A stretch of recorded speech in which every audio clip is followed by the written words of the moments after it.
What is going on YouTube? It's your boy Alex G back again with another one. It's your boy Alex G alongside Mal, and this is the A Couple of Things podcast where we are here to talk about a couple of things. Yeah, I'm just gonna get right into it. How do you feel about Nicki and Lil Baby's new song? I don't really like it. Okay. I don't really like it. I initially... Okay, you could get into it and I'll get into it. You take what you feel. Let's finish this Instagram. I'm listening. You can't do that after the pod? You in here Instagramming when we have... Look, that's perfect. That was perfect. Where we have to get canceled? I'm here to... Listen, everybody listening, I'm here to get us canceled before we even get put on. I'm here to get us canceled today. Barbs, come kill me, even though you're responsible for most of my views on my personal channel. I'll actually be honest. When I first listened to the song... Wait, quick question. When was your first listen? Listening straight or the music video? I feel like that is different. No, I immediately turned off the video once it started. Once I saw people from Power in the video, I turned off the video. Tommy. No, but he's from you like Ozark. You could say he's from Ozark. Nah. Once I saw all of that, then I'm like, all right, this rollout was kind of... I literally had to go check. I'm like, okay, like, is this... Honestly, I hate when artists do that.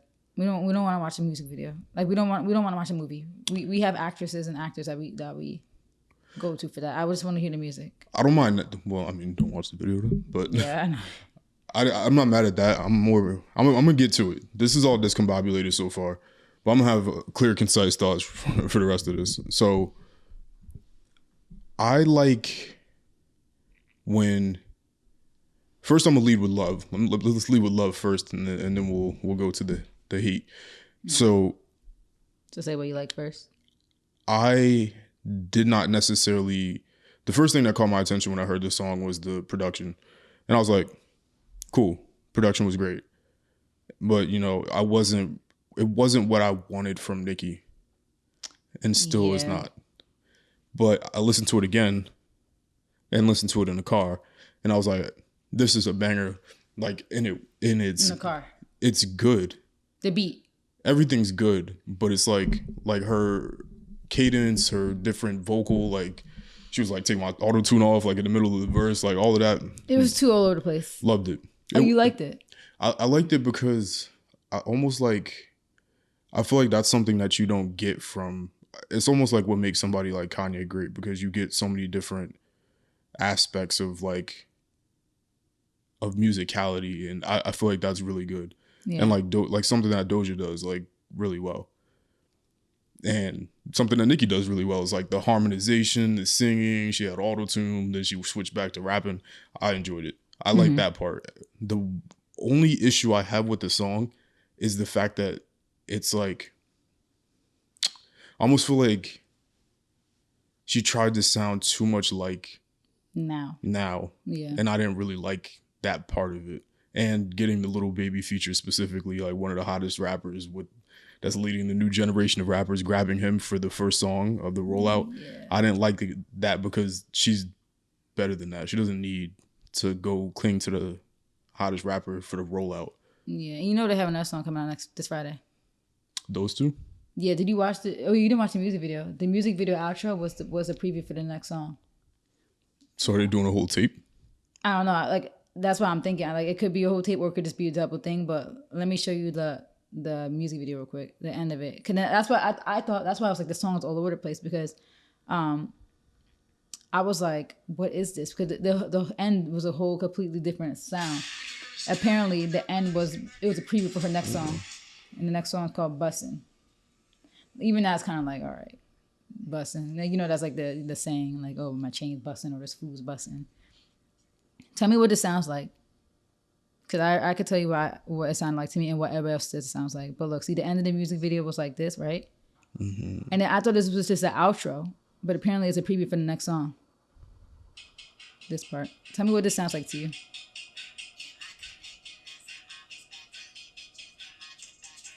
What does it sound like to you?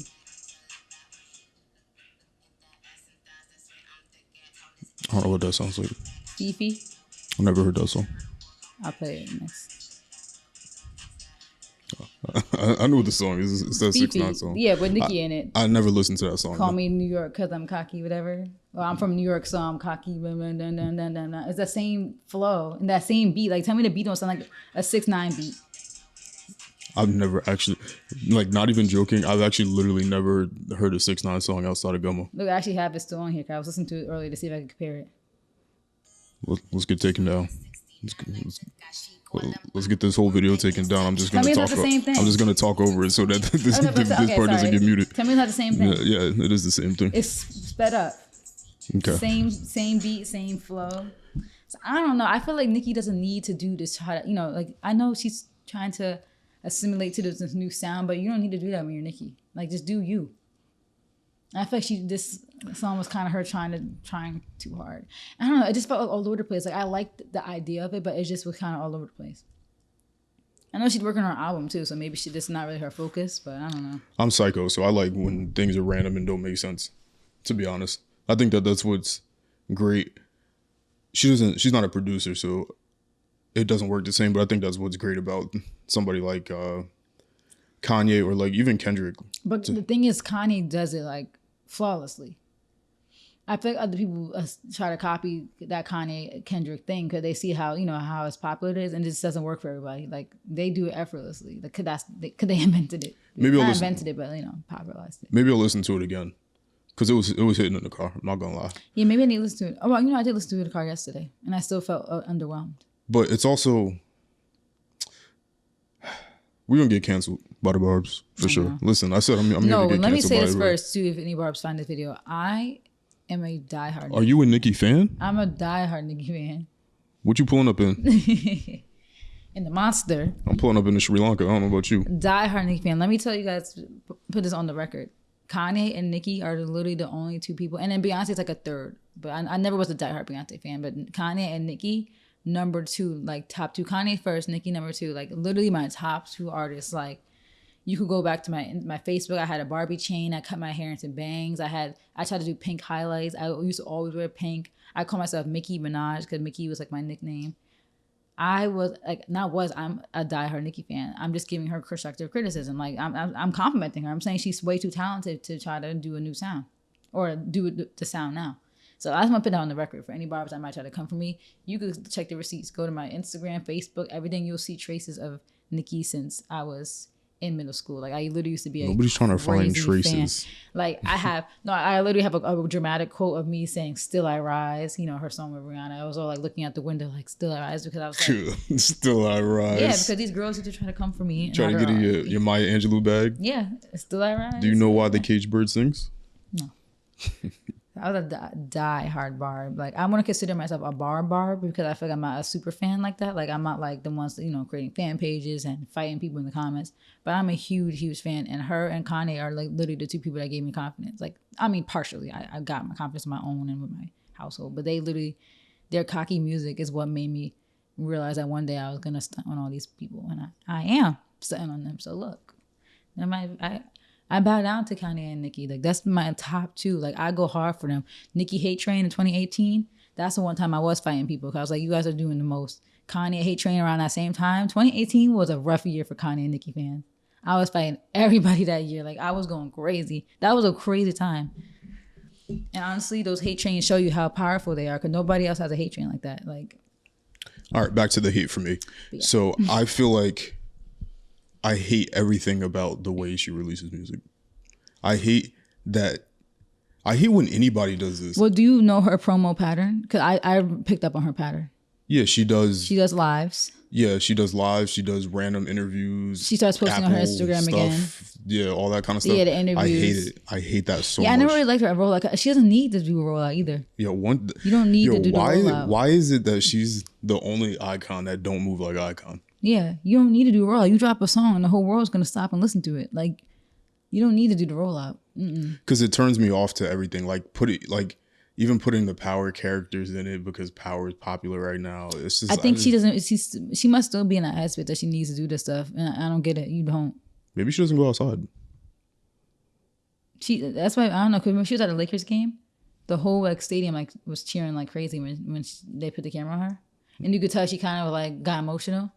So maybe she just don't realize how much she's really known. Then that means she doesn't go outside. And she said since she has her kids, she hasn't been outside. Like, cause people in her comments on the live were like, "Come to like India or something like that." And she was saying how like she really doesn't go nowhere. And she has a kid and it's COVID. She said she really doesn't be outside. Yeah, and she shouldn't. But you know, if she went outside, she would know. Cause like I think that I feel like people could lose sight of who they are if they've been absent. Like these icons, I feel like they might lose sight of how much of an impact they have if they haven't been outside or haven't been in the media or anything like that. Like if her of all people, because she hasn't dropped music, so it's like nobody's talking about you. It's almost like Rihanna. Like Rihanna hasn't dropped music in forever, but like we all love Rihanna, but I don't think that she would truly understand how much people love her until she drops a song. I feel like Nicki might be the same thing. Like she doesn't really go outside. Like, and she probably still kind of recovering from her hate train, because that was a traumatic time. Clearly, she still talks about it.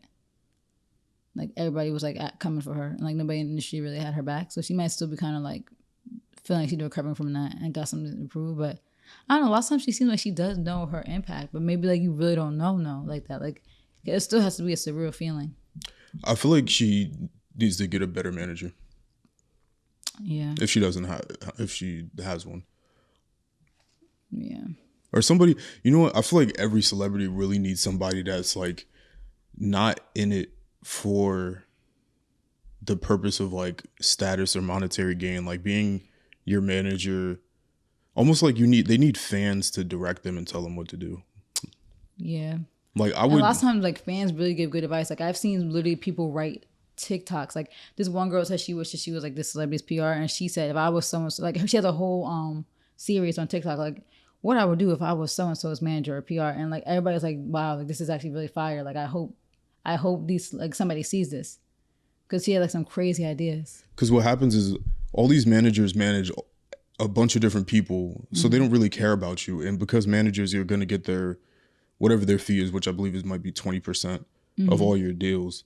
Because they're gonna collect that from you as well as other big artists, like they don't care. Like they're gonna tell you to go take the Pepsi advertisement deal. I don't know if Nicki's ever done a Pepsi advertisement deal. I think she has, actually. I'm pretty sure she has. That was a random example. I was just thinking about I think everybody done Pepsi. The halftime show, but they'll tell you to take anything because they're gonna get their 20% and it doesn't matter. And the promo will work and everything's cool. But you need somebody to be in your face and tell you what it is. Like you need somebody to be like, nah, this is you. Like this is your impact. You gotta sometimes have people that are there to remind you of what you've done, who you are in the world. Because if you're not going out in the world, you're not gonna know. And that's why I feel like people, like somebody like Beyonce took that like leap of faith to prove that. Like when she Lemonade was still like the crazy thing. Was that Lemonade? What was the album she dropped by surprise? It wasn't. No, it was the one before that. Yeah. It was like the 2-part one. Where it was like the song that had like EXO, the album that had like EXO, and the one that had like Partition. It wasn't her self-titled album, was it? I don't think so. It was like the album she dropped. Remember, like they all came with music videos, like the Partition song that dropped. Yeah, I actually literally never knew the album. Yeah, well, I actually don't know it. And like you saw, like that literally did numbers, and she was like the first to really do that. And like she proved herself, like, because she knew she was an icon, so she was like, all right, I'm gonna show you guys how iconic I am. And that's why she even says that to this day, like the whole world stop thing. Like she like be throwing that at people's faces, like, yeah, the world stopped because of me. Like I feel like Nicki, she has that, but she doesn't show that she has that when it comes to dropping her music. Because you could tell it's such an obvious like switch over in her content. Like you could tell it's a rollout. Maybe she cares about the business too much. Yeah, and like in the money, like she sees everything as a money opportunity. It's like, all right, I gotta and that might not be a bad thing because some people just have like that mindset, but she probably like views every song as a product and it's like, all right, we gotta roll out, we gotta do do the tour. So and they usually do the interview run before an album. I guess depends what you want out of music, because that was one of the infamous clip of Joe screaming on Yachty when he was asking him, "What do you want out of hip hop?" Mm-hmm. And Yachty couldn't give him an answer. Sorry, it was a self-titled album. It was. It was her name. Come on, get like me. Where he was asking Yachty, "What do you want out of hip hop?" Like, and that's a valid question. Like, when you are going into music, what do you want? Do you want to express yourself Do you want money? Do you want to be artistic? Do you just want to give art to the world? Like, what do you want out of that? Because then that changes perception. For me, I feel like I don't like if she's doing music for business purposes, then I would understand. And then I wouldn't care. Then I'm like, okay, well, that's why you do the rollout, you do the Apple thing, you're quiet, and then all of a sudden you pop out on 100 different media stations and Apple radio and doing all these things. That would make sense to me. If you're doing it for the art, that doesn't make sense to me. And I feel like she's probably like, I don't know how to say this, but like, she's like she's like the most refined woman rapper. Yeah. In my opinion. Because a lot of other women rappers have been great, obviously, but it's like they weren't the full package. And for success, you need everything. You need star power. You need, obviously, bars and making good music. You need to be likable. You need to be able to relate to your fan base, you know, and communicate with them and interact with them. I just feel like Nicki has done everything well-rounded. Like I said, I just think she just slacks a little bit on the I don't know. Like my only criticism of her is I feel like she just needs to know more of who she is. Like so, like we were saying, that rollout doesn't need to necessarily be what it is, and the music doesn't need to really be what it is. Because she, you know, people were saying that with this new song, it was obvious that she was trying to like test out a new sound. It's like you don't need to do that. Like, you know, you could do that. You're having fun, and people were saying that too. That it seemed like she was just having fun with this, and she's at that point in her career where she can. So you know, if that's what it is, and I'm for it. But I just feel like, you know. And this probably wasn't a song she was meant to come out for bars. Like, clearly, it wasn't like a bar-heavy song. The next song, maybe, it seems like the next one coming out might be more bar-heavy. But I don't even think it needs to be bars, but like,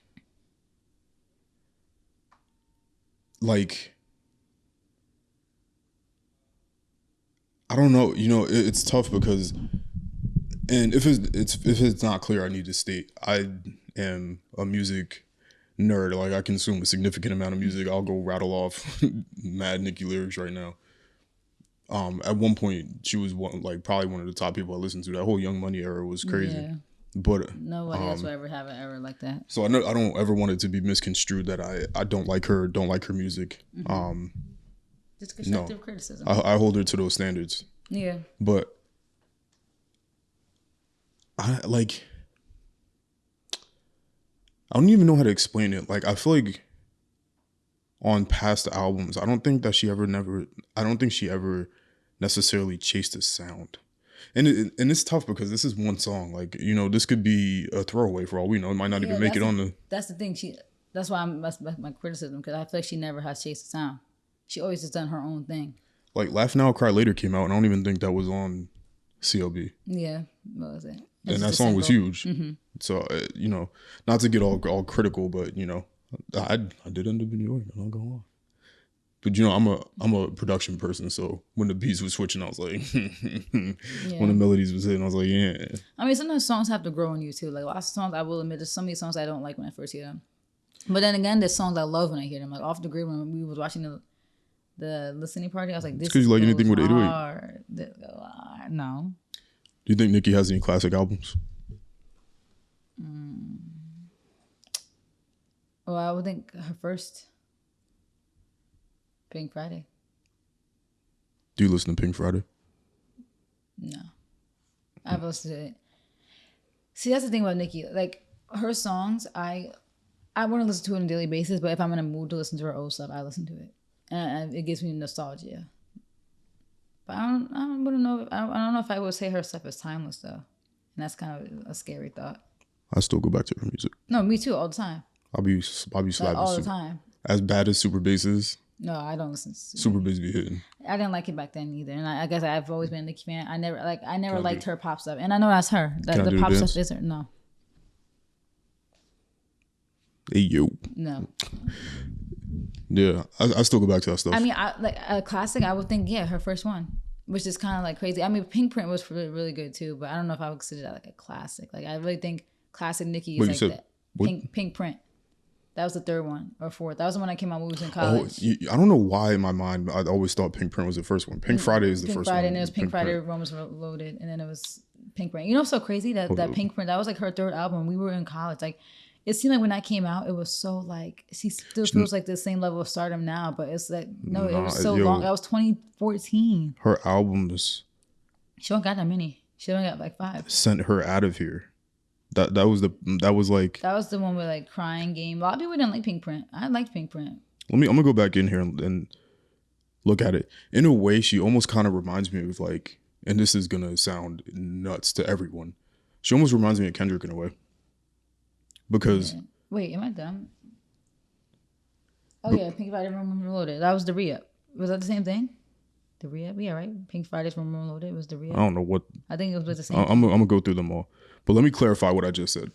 The reason why I feel that way is because if you take like "Beam Me Up, Scotty," I would say that would be the equivalent of Kendrick's Section 80 album. And it's like the things that put them on the map, and then what they came with next was like... Because that mixtape was crazy. Sent them out of there. Yeah. And I feel like neither one of them has a lot of albums, but all of their albums kind of change. Yeah, they all had impactful songs, like major songs. Like, let's go through Pink Friday But unfortunately, I feel like Queen didn't get the attention it wanted, because that was when she was in her cancel era. Her hate train era. I liked Queen. But you know what? One criticism I give Nicki too. I feel like her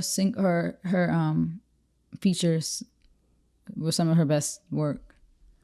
And now when it comes to albums, she does really good on albums, but she does so crazy on features. And I wish she had more of that on her albums. Pink Friday classic for sure. And album covers classic. Yeah, with the leg. I never understood the Roman Reloaded part. Is it like a completely different? Oh, it is. It's basically like a deluxe, but not really, because it was different songs. Starships. 23. Oh my god! I know all those songs. I remember. I wouldn't say that. You know what? Roman Reloaded was more of like an experimental album, because that's when she had like Bees in the Trap, right? And Come on the Cone. It was very like scary, but it was still like lit. Like you said, it was experimental, but then she still had like songs like Starships on there, which is obviously like a classic. She has like a lot of I like songs that on album, because that's like when Win Again, Shanghai. Pink Print was hard. I like Pink Print. Yeah. And it's like she had like the singing song. Like she had like songs when she was vulnerable on there. I liked Pink Print. That's what came out. That came out our freshman year. I remember that. That's so crazy. What the hell is the re-up? And why are these songs on it? The re-up is because there's other songs that already came out on here.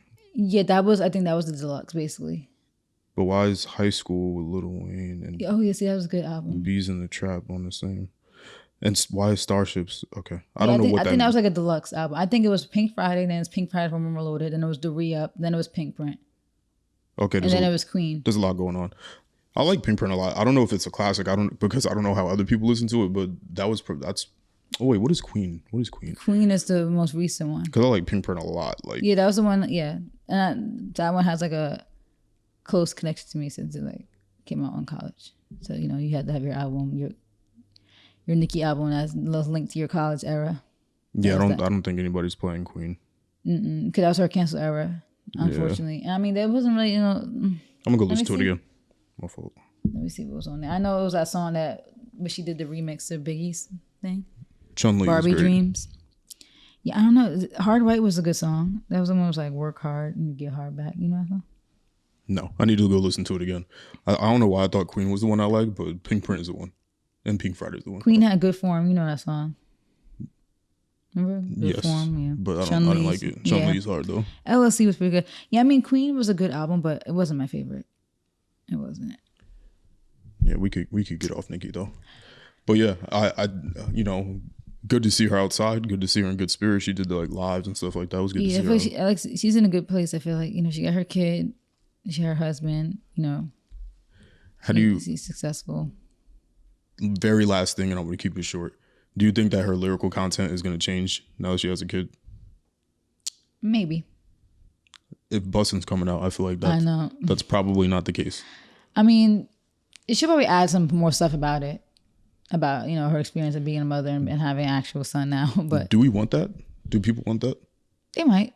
They probably don't want it to be accessible because, you still want to be able to relate to the music, even though she has a lot of mother fans now, she's growing up with people, so people might want stuff, but I feel like she'll still kind of keep it neutral. It seems like her main theme of her music is stunting on ops and how everybody's her son and, being cocky, which is what rap's about. So I think she'll keep on with that theme, and still might add some bits and pieces here about her personal life. But I think overall it's gonna still stick to her theme.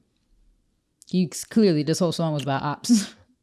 Do we have a problem? Like that's a whole song about 45s. I was like, how many guns she gonna name in here? Yeah, it's interesting because I wonder what women, or artists that women particularly listen to more than men, if that makes sense. If I worded that properly. Yeah. Like more women listen to Nicki than men. Like we don't have to debate that. Yeah. I wonder what women want out of their women artists. Because like for me, for example, we all love Jay-Z when he dropped Big Pimpin'. Great song. He hates that song now and says, I can't believe I said those things in that song. And, you know, back then I would have wanted the, Big Pimpin', Dirt Off Your Shoulder, all that kind of stuff. But over time, I don't want that anymore. Like, tell me about business. Like, I want to hear more stuff about that. Yeah, and that's why I like his Jay-Z songs about business. Like that one with like Story of OJ. Like I like that song. So do women like political songs about Do women want the same things, or do women primarily just focus on like wanting to have like a good time? I think women kind of low key do want more like kind of like empowering stuff. I mean, the whole like stunting on your ops is like woman empowerment, I would say, because every woman could relate to having other women that hate them, and having drama and like having people in your life that are haters. Like I think every woman could relate to that. So I think like that's always like a vibe, because that's like everybody's Instagram captions are always something about like stunting on somebody, or I'm the best, or something like that. So I think girls like that, but then they also probably want like some of that like empowerment stuff. It's just weird. Like when it comes to R&B, like I think that's when girls look for the music about like relationships or like exes. Like a lot of girls like to have music that they can relate for relationships.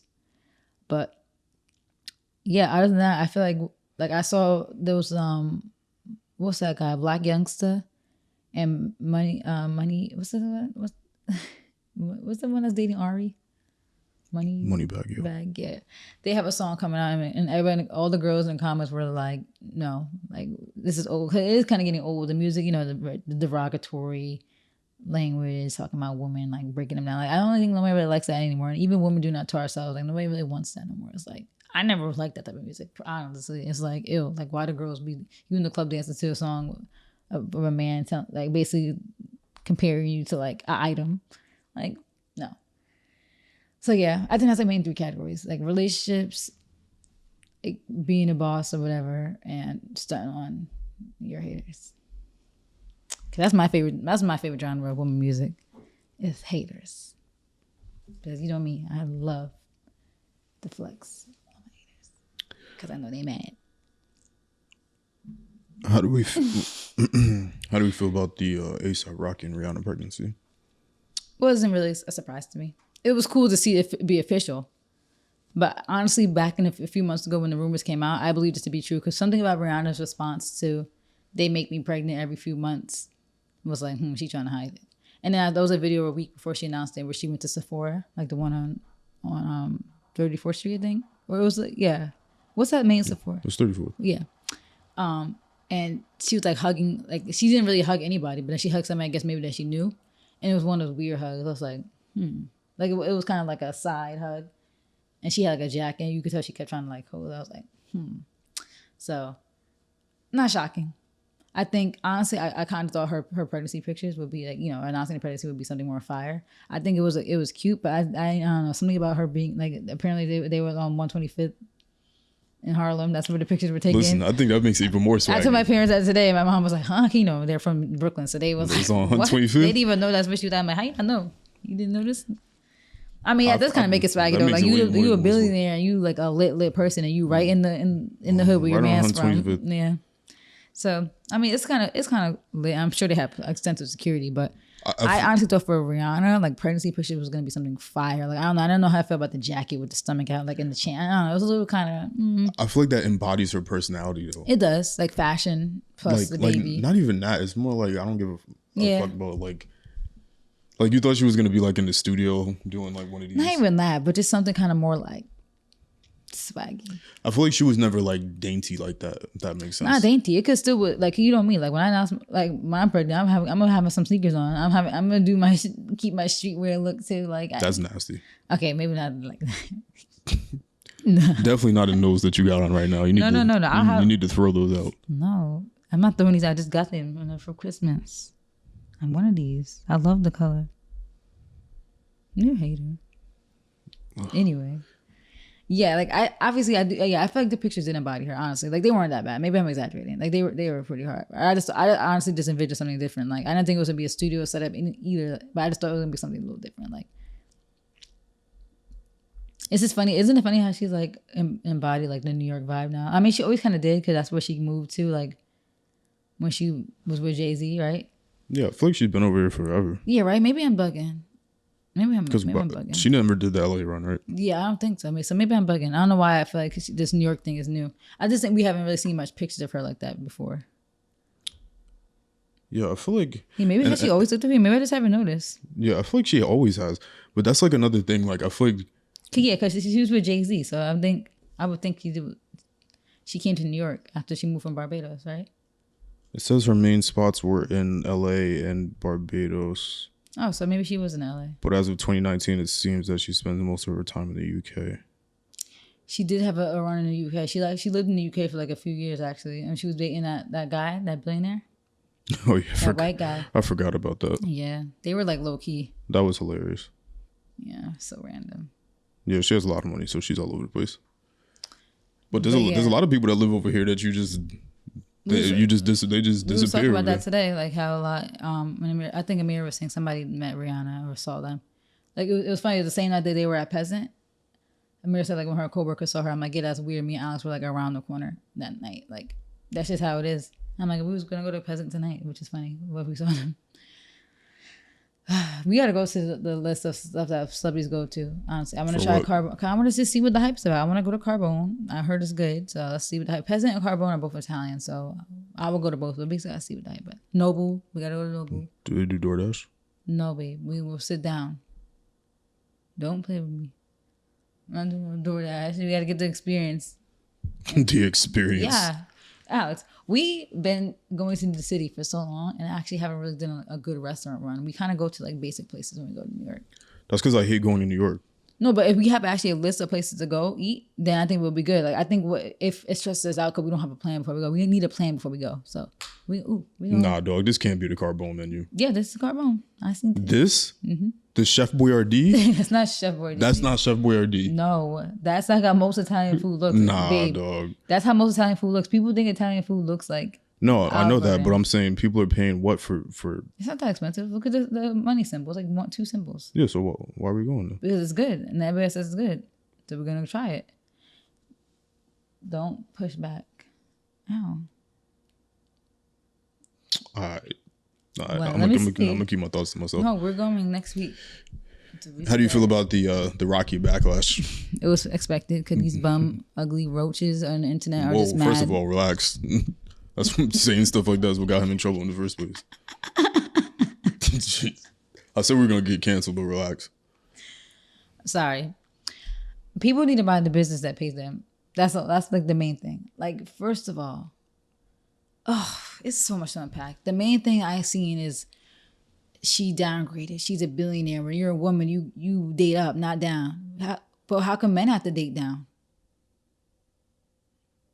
Right? Like, oh, she's a billionaire. He should be a billionaire too. So if a man's a billionaire, shouldn't you be a billionaire too? As soon as you match his money? Brokey? No, they don't feel that way because the wage gap. That wage gap stuff is not even real anymore. Like, let's stop. Women get paid more than men nowadays. Like, shut up. Stop making excuses. Stop being hypocrites. Like, why? A$AP Rocky is still a millionaire. Just because his girl's a billionaire, that don't mean nothing. They both got money, and you don't got even $1,000. So please, shush. Like, I just hate that. Everybody's like, oh, she's dating down. Women should never date down.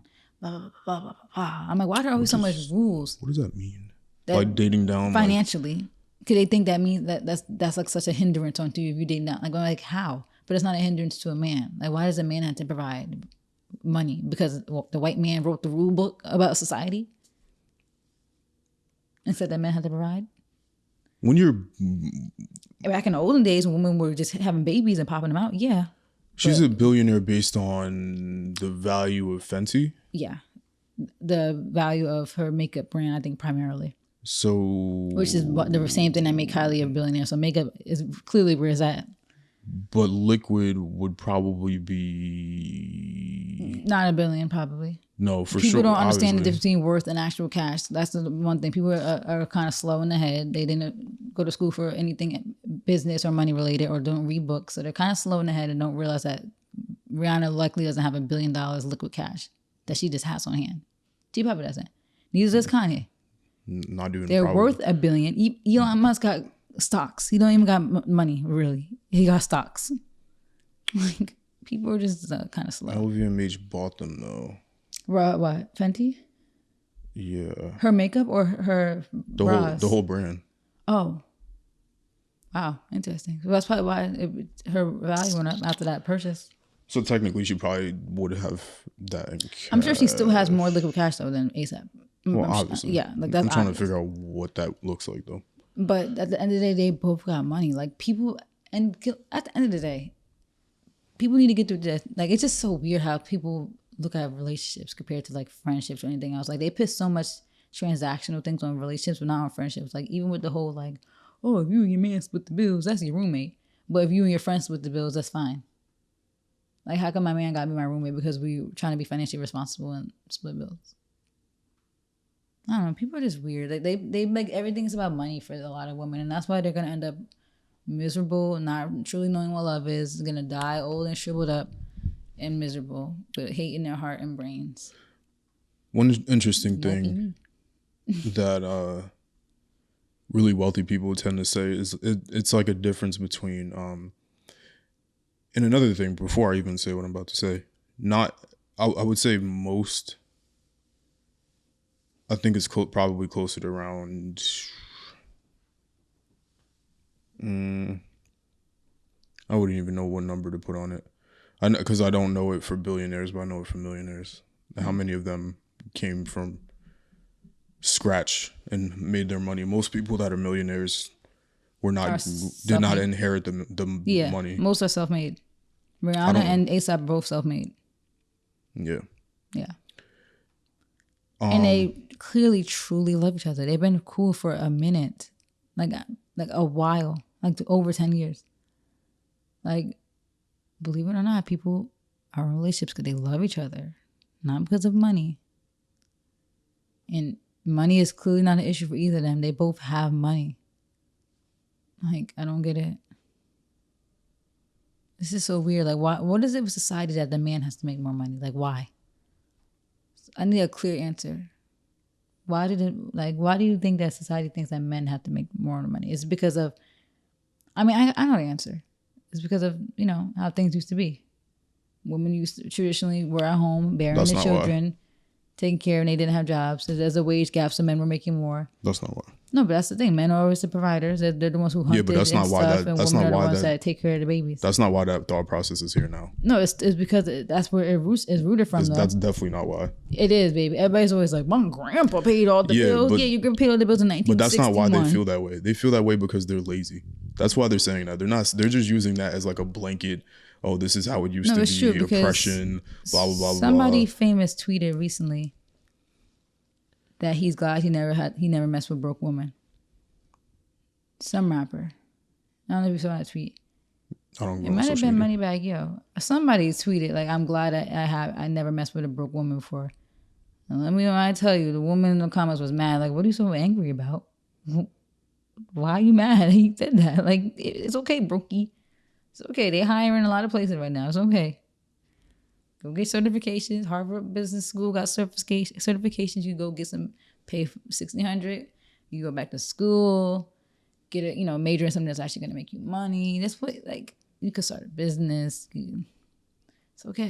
Anyway, like I said, they throw that blanket thing on everything just as a way to justify why they feel the way they feel, but that's not the reason why. They feel that way because they're lazy. That's why. Yeah, and they want their whole life paid for. They want the celebrity life. They want to be Jadas, and they're not Jadas. They want to be spoiled like a Jada, but they're not Jadas, like I said before. Some people they want to live Sweetie's lifestyle because Sweetie brainwashes these girls like, oh, if your man's not paying for the bills, he don't love you. If your man's not paying for a Birkin, he'll love you. These small subset of women just happen to hit a lick. and that's it. Yeah, like, they happen to get lucky. You're most likely not gonna get lucky. You're gonna be chasing that, and then you're gonna be 40, shriveled up. Sorry, I'm a little delirious right now. I think people should just look at what they should. Being aware of your surroundings is very important. Like, just look up off the phone for a second. Look up off the TV for a second. Go outside and look around. That life, don't know. No, I'm gonna show you a good example of that. That life that people are looking at on Instagram every day, it does not exist. Look, this girl used to go crazy talk about the type of guy that she wants, a whole bunch of lists. Look who she ended up with. What is this? What is this? Same height. I'm not gonna make any comments. I don't make fun of people. So. No. I'm not making fun of people either. But it's just funny. You see the type of list they have. They have a list of things that they want, right? And then that's how they settle with, because they realize the guys that they want on that list not looking your way because you don't look good enough for them. Sorry, the guys that you want are not looking at you at all. So that's who you end up with. You're matched.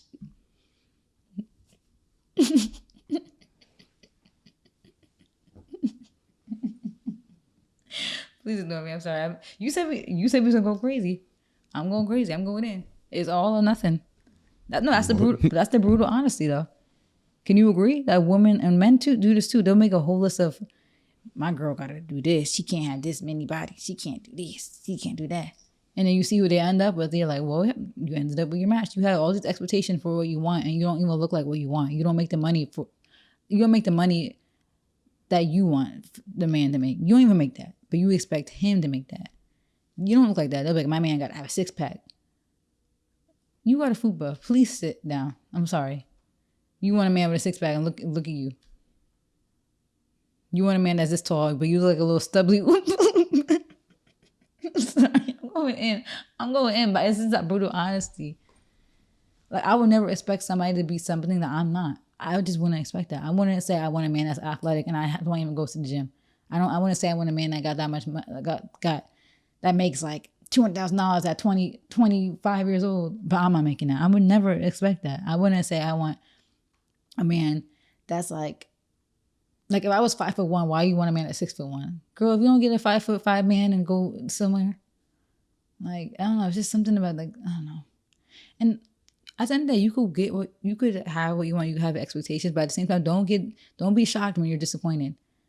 But those same men that you want for that reason, they want a girl that's matching that. They want a girl that makes money. Some of them, a lot of men like to do that financial manipulation, basically. You know, where they control the finances in a relationship, so they control you.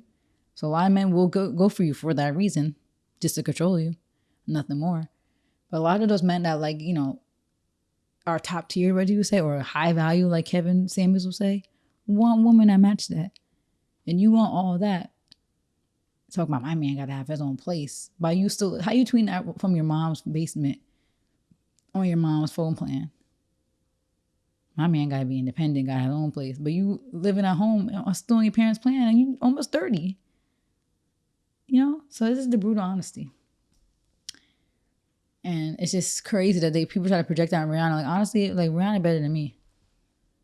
I'd be like, can you guys get off my man's neck for real? And go find you, like, and get yourself together. Like, let's really break down why do people so bothered by what other people are doing. Like, you love Rihanna so much, but you're constantly, like, coming for the person that she loves. Isn't that weird? Like, wouldn't you say that you're kind of an op and not really a fan? If you're constantly criticizing who they love. Like, imagine you go on the internet and people who call themselves fans of yours are criticizing the person that you love and the father of your first child. That's serious. Because even this one TikToker, she even tweeted, a lot of fans don't like her boyfriend. And she said, if you guys are really fans of me, you wouldn't come up here and bash people who I love. And she's like, you wouldn't even bash people who I don't even like because, you know, you wouldn't want me seeing these things. I'm like, okay, exactly. And she's on a smaller scale. So somebody like Rihanna, I'm sure she sees this stuff. I'm sure she does. She just doesn't respond. But I would just be, like, disgusted by my fans. You know what the thing is, too? I feel like people may say that it's hypocritical. I don't think so. I think two things can be true. One, I don't give a fuck about anything that we talk about on this podcast at all. You always say that. I know, just not even a little bit, but I could still sit up here for hours and talk about it. Mm-hmm. No, but yeah, I see what you mean. When the camera's off, we not talking about this stuff at all. Trust me. Right. Like, I make music. I would love nothing more than to have my music shared around the world. Yeah. But I don't care for the fans. Like, it's like weird. Like, I'm like weird in that sense where I still find the concept of fandom to be the most insane thing in the entire planet. It's actually really scary when you think about it. Let me explain. Okay. It's the weirdest shit ever. Like, while I do understand it, it's the weirdest shit ever.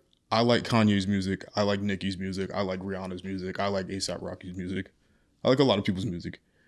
Never in that process of me liking like Kid Cudi making Day and Night, never in there did it ever occur to me, I'm interested in his personal life. Let me see what he's doing. Let me see what he's buying. Let me see who he's talking to. Let me see who he's friends with. Let me see how much money they have. Let me Google their net worth. Never anywhere in that did that song do anything for me to the extent that I want to now track everything about this person's life, make commentary about it, go look where their family lives, try to find their address. Nothing anywhere in there made me do that. Nothing made me want to go buy a t-shirt. I barely have gone to any concerts for people that I like. I've been to 2 when both of them were with you. Yeah. I don't even like doing that. Like, all of that shit is so weird to me. Like, people being fans of people is insane. Could we really break it down? You're just fanatic over another person, another like human being. You right? People are mad. They're regular. Like, I feel like so many people will be underwhelmed if they actually see how a lot of celebrities are on the day to day. Like, they're just like us. Like, people put them on such a high pedestal and think they're such like these mystical people. They're humans that just got lucky or have a talent. That's it. And like, yeah, they've done some amazing things. Like, and you like seeing them, you're like, wow, this is the person like that's done all these things. That is kind of like a wow, but it was at the same time, it's like you could still have that feeling of wow and be like, that's still a human being. I'm more so like, wow, this song was good. I'm gonna go move on with my day. Like, the same reason. No, you know what I mean? Like, when we saw Kanye, it's like, that's Kanye. Like, you know, you do get that moment, like, that's really him. Like, all these impactful things. And like, you know, we were about to watch the documentary and like, you were about to see all the story of things. And like, we saw him. Like, that is a crazy thing. But it's at the end of the day, it's like, we're not like fanatical. Like, if I were to actually meet a celebrity face to face, I would be calm. I promise you I would. Like, I'll be like, wow, like, this is really you. Like, this is cool. We've walked past him. We've been, well, I definitely will know. I definitely know some, I usually come across athletes. I don't know why, but it's I just walk like, past famous people every day and don't even they're know. just regular people. Yeah, they blend right in. Like, not that Shiggy is necessarily the pinnacle of fandom, but just walking down the street, like, I was like, oh shit, that was Shiggy. That was actually 2 years ago today because it was Maya's birthday when we went to Tao. I was like, that was literally 2 years ago today. I was like, that's pretty random street to see Shiggy. Yeah, that was so weird that we saw like, him. Yeah, I was like, okay, but stuff like that happens all the time. It's just they're just regular people. They're regular people. They really are, and like to be that invested in like who they date and who they have kids with, that's very weird. Like, why are you so concerned about like who is in her vagina, but and like what she's pushing out? Like, why are you that concerned? It's kind of weird. It's not kind of weird, and you know what I hate too? Somebody said that on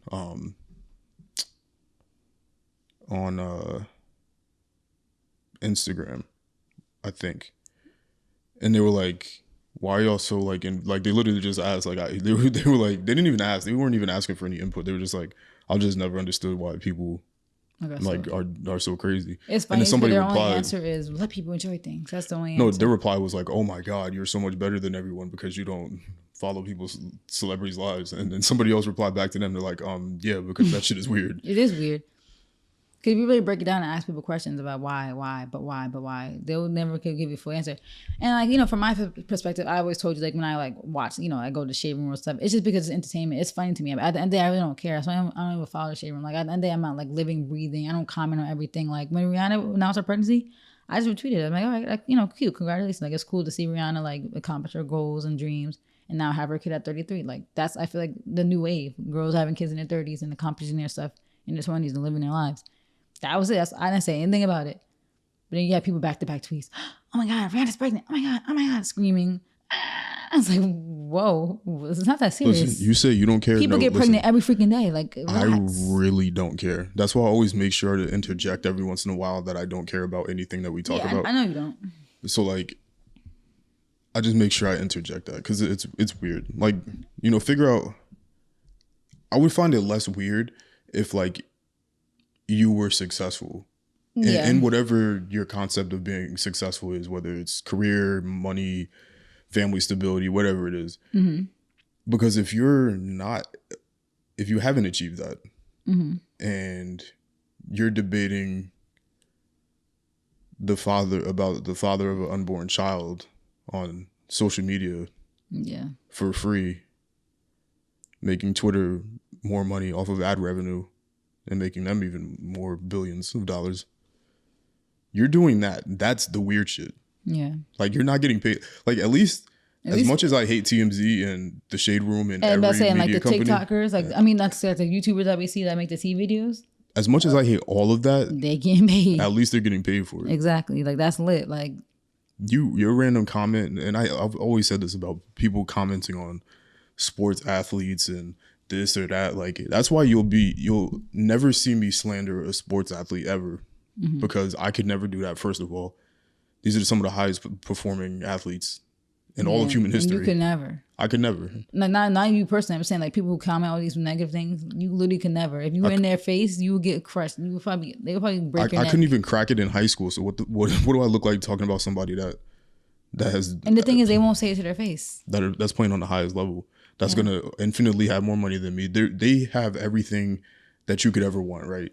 They have positive notoriety. They've accomplished something that only a few hundred people, a few thousand people, maybe ever in human history can say they've done. They have millions of dollars. They can provide for their family. We don't know about their happiness, but they at least check off all those bases. And that's really what we're going to work to do. That's the whole point of life, literally. And they've accomplished that. So what do I look like being a weirdo on the internet that's never accomplished any of those things, talking about somebody else? And people just get... It's funny because people just get giddy off of them. They'll get like a couple thousand likes on the Shade Room off a negative comment. And then they show people and then, that's all you accomplished. Like, you lame. You lame. Yo, and then if you pin it, oh my God. They be getting offset. And like, how lame? Do you not feel lame? People's whack. Do you not feel lame? Like, oh, that's your biggest compliment in life? You got 3,000 likes on a negative comment on Shade Room that you left? The biggest disappointment, though, is when it's somebody that's not a kid. Yeah. And most of the time, it's actually not a kid. Yeah, you click their profile, it's grown adults, and they'll be commenting from their nail page. I'm like, if you don't focus on your business, your nail business, you commenting from your nail page. I could just never have because I know the statistics, I know how much money people typically make. I could just never imagine or envision a place like I just don't understand it. Like, I can't imagine being in a place where you're not making no money. You know why? Like, I've been on people's Twitter accounts, and Twitter is hilarious because people just spew out whatever. It's so annoying. Whatever thought they have at that current second. It'll literally be complaining about like financial troubles, or complaining about the boss, or everything's so expensive, or tweeting Cash App Fridays or whatever. But then anybody who's ever did that, I'm sorry. Never mind. I'm not gonna be mean. The tweets that come after that are always very telling, because it goes from that to like being on something that's completely unrelated. Like, I'm sorry, but like, one thing that I've come to terms with, and it's like the most beautiful thought ever, you don't get the luxury, and I don't even know how this is related to Rihanna. We'll get back to Rihanna ASAP, because we gotta break it down another section. But you can't have everything. Like, life is not, you should be able to. No, you shouldn't be able to do anything. You like where's the entitlement? Because like, you say that sometimes. You should be able to do XYZ in your 20s. Like, no, you shouldn't be able to do that in your 20s. No, when I say, I'll be like, it's kind of crazy that we have these systems in place, when in reality, like, no, life could be, like, I was saying, life really could be if there was no like systems in place. But you have to have these systems. But I was saying, like, what life could be like, if there was no system in place and we could just travel the world, Yeah, so I say that to say this, like, you can't be in a place where you haven't reached a level of success that you want, and a level of comfort that you ideally really need, because that's like a mental health issue if you're not able to, know where your next meal is coming from, not have a stable job, family issues, whatever it is. To me, it's the equivalent of somebody that's not successful saying that they're bored. Like, you can't be bored and not successful. Like, you can't be not successful and then commenting on somebody else's success. And it's funny, like it doesn't make sense to me. People will say how they want success, so they'll retweet the pictures of the lofts and the vacation spots and all the stuff that they want, right? But then you go on their Twitter, it's like you active like maybe 20 out of 24 hours of the day. Like you don't work a full 9 to 5. Like, you know, you might still, maybe you still might have a full-time job, but it's not as demanding as like what we do. We had to put in like 60-hour work weeks last week. My freaking head wants to explode. So it's like, you have all this free time of complaining when you could be using that time to be making money. Like this, for example, I could be doing literally anything else, but this. I could be sleep. Yeah, we could be sleep, which, you know, sleep is important, but we out here trying to. But this is still productive though. We're still doing something productive. Like, no, that's what I'm saying. Oh yeah. You're saying you could do anything. Yeah, we could be watching movies right now. You can't say you have free time and your other tweets are saying that you're struggling. Yeah, like if you're struggling, we said this before. You can make money coding. You can make 6 figures being a Scrum Master, and I don't think you even need a degree for that. There's ways to make money out here. People are just lazy. Like if you want to do the e-commerce route, but you spend most of those hours on TikTok on like dreaming of the life that you're not gonna ever get because you're lazy. The reality is most people are lazy. Like, okay, and you know, I'm gonna do a disclaimer too. When I say this, I'm talking to people who are in our, like, you know, went to school with us, people in our age group who have the opportunity that we had, not poor people. Like I'm talking about poor people who are, you know, might have come from family trauma and crazy home life, even though you could still work out of that too, in my opinion. And generational whatever. Yeah, like, trauma. Like I'm mostly talking about people who had the same opportunities we had. You guys went to school, and while we was working hard, you was partying. I'm talking to you. That you guys want that life, but you didn't even put the work in. We had the same opportunity. We both went to school at the same time, had the chance to pick any major we wanted. I went to school. We went to school undecided. There's no excuse. I didn't even get to do my major classes until junior year. Junior year, I didn't get to take a single class for my major until junior year, and I still got it done, and got my master's in another 5th year. So I'm talking to you people, the people who I follow on social media and see complaining, because you went to school with me, and you went to school for like arts and crafts, and now you mad at the world that you don't got money, and you just dreaming about your dream loft that you're never gonna get. Sorry, you're not. And then tweeting about somebody else's unborn child. Yeah. That's why you broke, because that's what look what you're doing in my life. Like I tweet a lot, but if you notice, my tweets are in bunches. I tweet and I get back to work. Let's get back to this, but the Dave Chappelle, we talked about this before. Like we got to stop talking about these same topics over and over again. It's just because they all end up coming back. But Dave Chappelle said, what he said? He said you're not. He said poor is a mentality. Whatever. A lot of it is, and Kanye said slavery, mental slavery. And it is, and it's funny because like somebody. Kanye is not exactly the best example because he's the epitome of like hypocritical when it comes to I hate that's why I was laughing before, because I hate the way we sound, because we sound like those, well, mostly you sound like those motivational speakers. They'll be like, man, you gotta go, you gotta get it. No. But they are way worse, and they want you to pay a $199 monthly fee for their course that they just learned last week. I was just saying, you sound like it. No. I'm more so saying like. No, I know what you're saying. Because you can't like. Yeah, I'm not talking. Like I said, I'm not talking to poor people. Like, and I've seen poor people who made it. So even if you're poor, you could still do some things. But I'm not talking to them. I'm talking about people who literally went to Montclair, Rutgers, whatever, class 2014. Went to school the same time we did, had the opportunity to pick whatever major, and we seen the lifestyle that some of our peers were living while we were in school. We seen people that we were even cool with, like our friend group, our core friend group. We always remember we said this before, like freshman year. We're like, I love that we party and then we study, and everybody from our core friend group is successful. Honestly, they all are. Anybody else who kind of was like in the outskirts are not. Sorry if you guys are watching this, they're not. Like you could see it. Honestly, everybody who we've been cool with, right? Like everybody. I'm not cool with anybody, so I'm talking about our main friend group from freshman year. Like everybody, I don't have friends, so I don't even actually know who you're talking about. You can tell me off. Yeah, but I'm saying like our main group, we all did big things. We all like got successful careers, graduated school early, graduated on time, literally. Our core group all got careers in their field. And and that's why I knew from the jump, I'm like, this is like my friend group, because we all we like to have a good time, but we study and we get our stuff done and we work hard.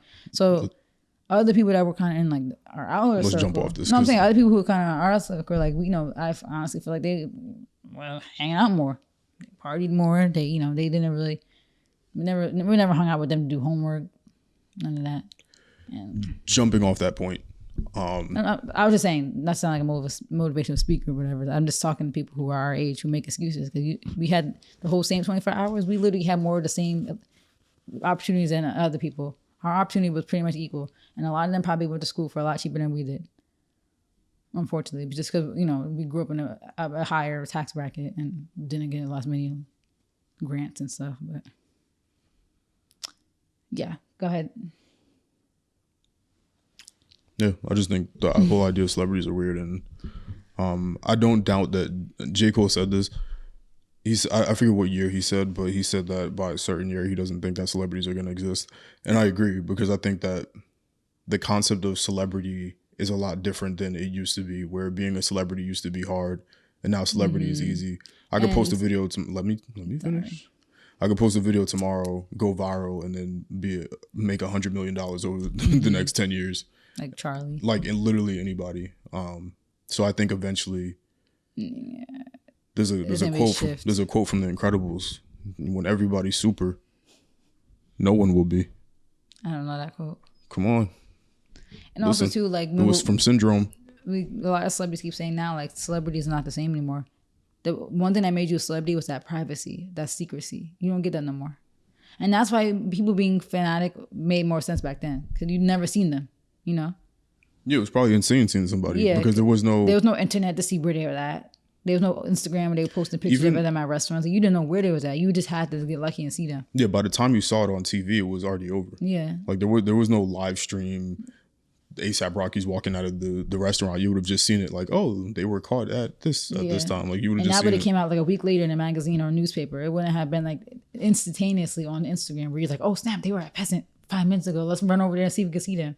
Yeah, right now somebody could have tweeted it and you just show up at the spot. That's what happened. Like, oh, Rihanna and ASAP just walked to this restaurant. Now there's a whole crowd outside the restaurant. Like I was just telling you that I think it was a TikTok that Diplo posted where he just randomly was on the beach just DJing, and then his word got out because just a tweet. But. And that wasn't how it was back then. So I don't know. Honestly, I wouldn't even want to be famous nowadays. It just seems kind of lame. Cause it doesn't have the same appeal anymore. But that's why it kind of still does though, because there's still subsets of celebrity. But you see like somebody like DDG who's still kind of stuck in that YouTuber bracket, and he's trying so hard to be a rapper because he knows that rapper has a better like appeal, Like at one point he said he retired from YouTube because he said he hated that having that brand attached and being a YouTuber. But it's like, what's wrong with that? There's nothing wrong with that. Too. Like he's kind of lame. Like he's kind of lame for that too. Like you care too much about what people think. It's almost like when people were labeling people SoundCloud rappers. Yeah. Like what? How does that matter when Yachty made 20 M's? If you good, you good. Honestly, your raps is probably just not hitting. It don't got anything to do with you being a YouTuber. Your raps are kind of whack. No, I feel like it does. It could. I feel like it could. Yeah, but if the public's perception is almost like the same reason why, like. Somebody one day decided that Wale is corny, and everybody ran with it. Yeah, so true. Public perception doesn't matter a lot. Yeah, like and they might not even listen to the stuff because they think, okay, he's from YouTube. I'm not even gonna listen to this. It's probably stupid. Because like they're quick to label you like they throw those labels. Like I feel Kanye when he said like when they put him up on the screen, it says rapper. It's like, well, wait, we do a lot more than that. Like even just being simply an entertainer, it's like I'm not just this. Yeah. Like. Those labels do mess you up, and that's why people kind of joke like, "Oh, YouTube rapper," and it be bothering him, but it's like embrace it. I feel like what makes it more whack is him trying to like distance himself from YouTube, and that's what makes it whack. You should just embrace it and try to be the first person to be successful in making that transition. Drake did it with TV. It's possible. But I think it was easier for Drake to do it because it's like Drake was just acting. That's a cool, and you were on a really good show. Like people kind of look at YouTubers as corny and cringe. You do those corny pranks, and it's very like you did it to yourself. Yeah, you did it to yourself. Like it, and honestly, truly, if you wanted to be a rapper from the jump, your videos would have been entertaining, but they wouldn't have been whack, and they wouldn't have made you look corny. They would just been like. Like, now, DDG, hopefully you got that pack of instrumentals that I sent over. He's not gonna watch this, but if he responds, then we're gonna delete it. That's another thing too. I keep forgetting that you like are trying to sell your beats. Let me get my tap dance shoes on, so like, I don't make any artists mad. Nikki, if you're listening, I love you. I actually made some music specifically for you. You never say nothing crazy about Nikki, but I could see how you might not want to work with yeah. Nah, no, for real. If we ever got somebody reach out to you for beat placement, we putting all of our things up private. No, it's too late. Once it goes out, you don't know where it is. Yeah, you're right. You see how many downloads we get. That's somewhere in somebody's something. You're right. Somebody's phone, somebody's computer. You don't know where. Once you put it out on the internet, it's over. Nothing you can do. You're right.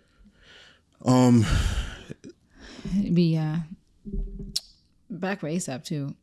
Oh god. No, I'm saying the part two, like, you know, the number one thing was him making less money, but I guess people's main issue with him was the colorism. Yeah, we already talked about that. I know. I'm just touching on it slightly. I feel like at the end of the day, though, first of all, like, I don't know, I would have to rewatch everything that he said, and we talked about this before, but the Black Lives Matter thing, like, he wasn't saying anything crazy. He was just saying, like, this is true. We always put celebrities on a pedestal and these influencers to talk about movements and to talk about political things. It's like they didn't ask to do that. And that's basically what he was saying. He's like, I'm a rapper. I talk about fashion. I don't want to talk about that. Like, he kind of said it kind of wild, but he's from New York. That's how people from New York talk. But it's kind of true. Like, that's not what he signed up to be. Like, and not all of us have, like, why put that pressure on somebody just because they have a platform and a voice that had to be political and stuff. Like, and then people be like, well, you know, that's what they signed up for. It's like, I guess, but not really. That's not what they signed up to be. Like, you know, I feel like as a celebrity, why do we look to celebrity to speak on these things? It's so weird to me. Like, it's so weird. And then politicians use celebrities too to try to sway votes. Like, it's all so in our face, and everybody's so like, everybody always want to talk about the white man and how this and that and go against the system, but they be going in the system. Like, you look into A$AP Rocky to speak on police violence. I'm not. I'm looking to A$AP Rocky to see what fit he wearing and get inspiration for clothes. Ooh. No, that's for real. That's how I feel. Like, we need to have, like, look at politicians, look at activists for if you want. There's so many black activists out here that are working so hard for a voice, and we're looking for A$AP Rocky to speak. I know people who are working hard trying to get like their voice out there, you know, creating movements, nonprofits, and all that. But you want A$AP Rocky to be your voice, be the voice of the people. Like, no, why don't we give our attention to the creatives and the activists out there who need our voice, right? You know, who need our support. There's people out there whose job is that, and whose passion is that. That's not A$AP Rocky's passion. So I'm with him. Don't ask me about no Black Lives Matter. I don't care.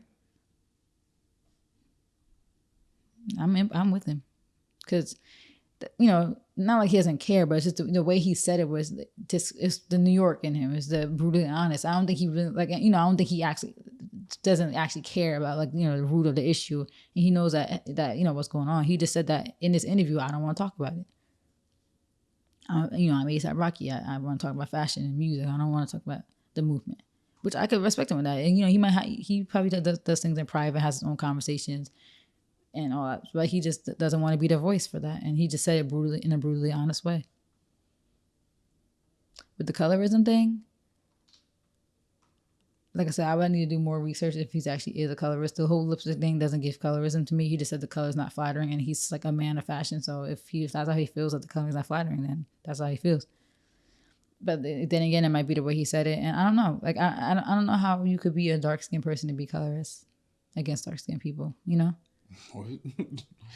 Okay, maybe that's dumb. Yeah, you can be. Those are the most colorist people. No, yeah, because they hate themselves. Yeah, you're right.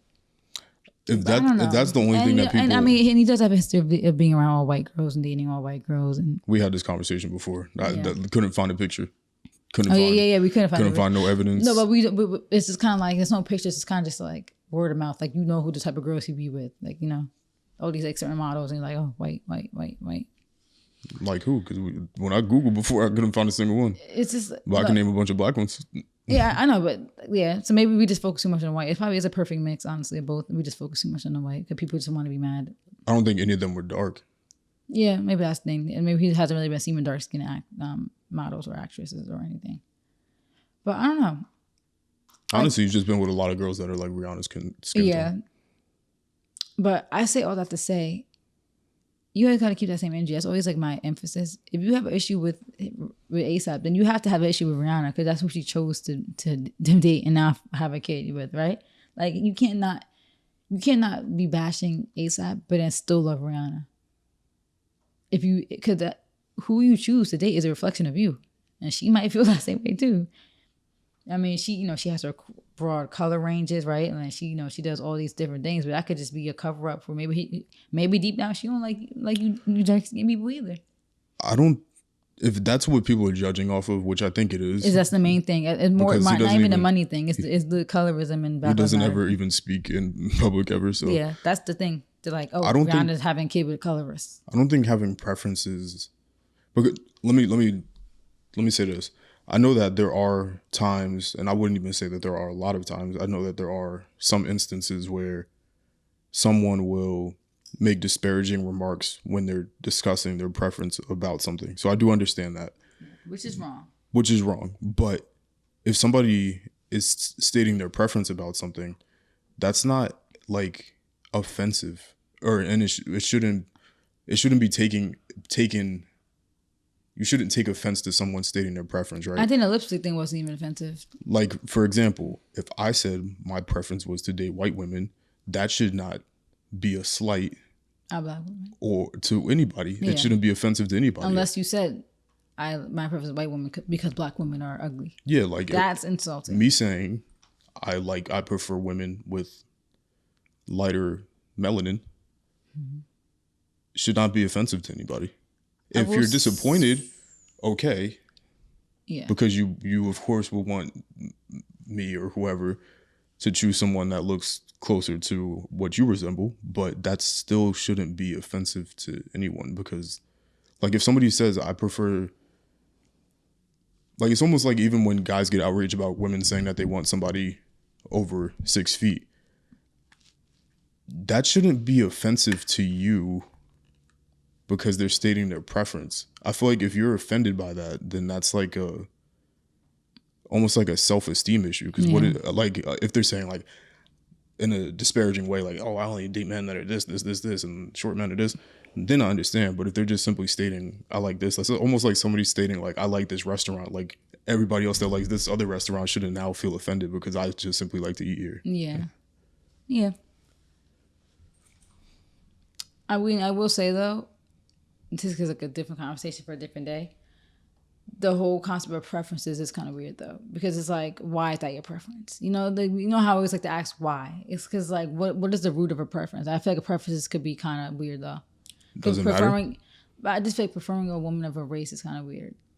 But then again, I don't know. If you say as a black man, I prefer a black woman because of the cultural identity, then yeah, that's a legitimate issue. I mean, a legitimate answer in my opinion, because it's like, I prefer dating somebody in my race because we have that, and you go even deeper saying I prefer someone in my ethnicity. Like me as a Black American, it's just coincidentally that I met you and you're also a Black American. I don't know if I would want to marry somebody who's like an African immigrant. I don't think I would want to marry somebody who's like Nigerian or from any other country in Africa because that's just not my cultural roots. I don't relate to that. So having somebody who I can relate to. We were raised similar, we have similar ethnic backgrounds, rooted in American slavery and, the American Indians. That's, for me, is a preference. Yeah, I will say that's my preference. Because our bond is, our relationship is built on friendship and our bond is strong because of that relating to each other's life, Like imagine you say something in Av and I'm a white girl and I missed it, But like we have the same language with Av and slang. Preferences for that make sense. Skin, if you have a preference for race, to you it makes sense. Yeah, but I'm saying if they had a preference in regards to race, if it was because of that, if that was the reasoning, then yeah. I mean, I still feel like love is love. You can still love a woman and a man for whatever, and you shouldn't not go see what else is out there just because you want that cultural relation. Because you can still be open to learning new cultures. But for me, I'm not open to that. I'm sorry. I'm not. I like being with somebody who's just like me. How about you? I know you don't have a preference for skin because you dated all various races. Various races? What the hell? I mean, you know what? dating is different than marriage. Because sometimes, you know how people said dating, the whole thing, you should be dating to marry? And someone's like, and I actually had to change the mindset about this too. They're like, it shouldn't really be dating to marry. You're dating to date, and if it turns to marriage, then it turns to marriage. I'm like, you're right.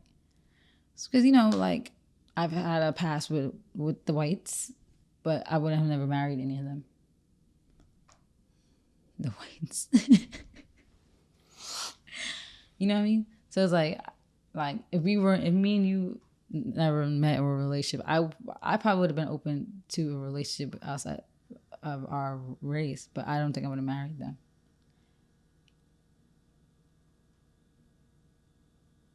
Yeah. Because it has to. I'm sorry. I need that cultural connection. I need that. We was raised the same. We eat the same food. I go to your house and we eating baked mac and cheese, and you go to my house, we eating the same thing and yams, and yeah, I need that. I need that cultural connection. But do you think preferences are weird? Do you think? I don't think it matters. I don't even think that you should feel obligated to ask somebody why. Like if I'm light skinned and I say I prefer darker women, you shouldn't even in your mind think that you're entitled to ask me why, is my opinion. You know what? Honestly, people only ask why when it's dark skin. Because of the history. And you have to ask why, because that for a lot of people that's their answer, deep rooted. They might not really realize that, but that's their deep rooted answer. They don't think black women or black men or a darker woman are as appealing, as attractive. So I think that's when you really have to ask why. Like if a guy says, "Oh, I prefer a light skinned woman," you gotta say why. Why do you prefer a light skinned woman over a dark skinned woman when they're both black? Because then, you know, now you can't use the cultural thing because they're both black. You know, that's when it's a little weird. It's like, why do you prefer they're both black, but why do you prefer one to be lighter skinned? Like, I feel like then you kind of have to question that, because you don't want to date someone who's colorist or marry someone who's colorist. But if somebody says they prefer a dark skinned woman, then usually I feel like people don't question it because it's in the direction of against what history was. Yeah, so it makes it okay. Yeah, it's okay. I think that makes sense. I think only question it if it's I was being condescending. Oh. No, for real. Because like people try to use that whole thing how they feel like colorism can go both ways, and like yeah, it could. And lighter skinned women do have their experiences, but that's almost like the same thing as when people of color like to use people of color in the event of black people talking about our issues. It's like, oh, we're all people of color.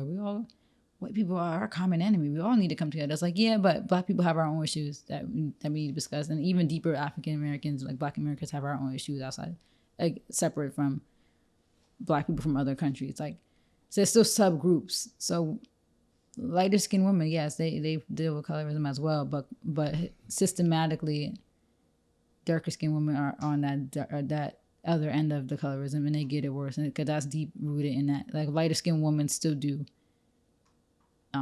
benefit from white supremacy and being closer to whiteness.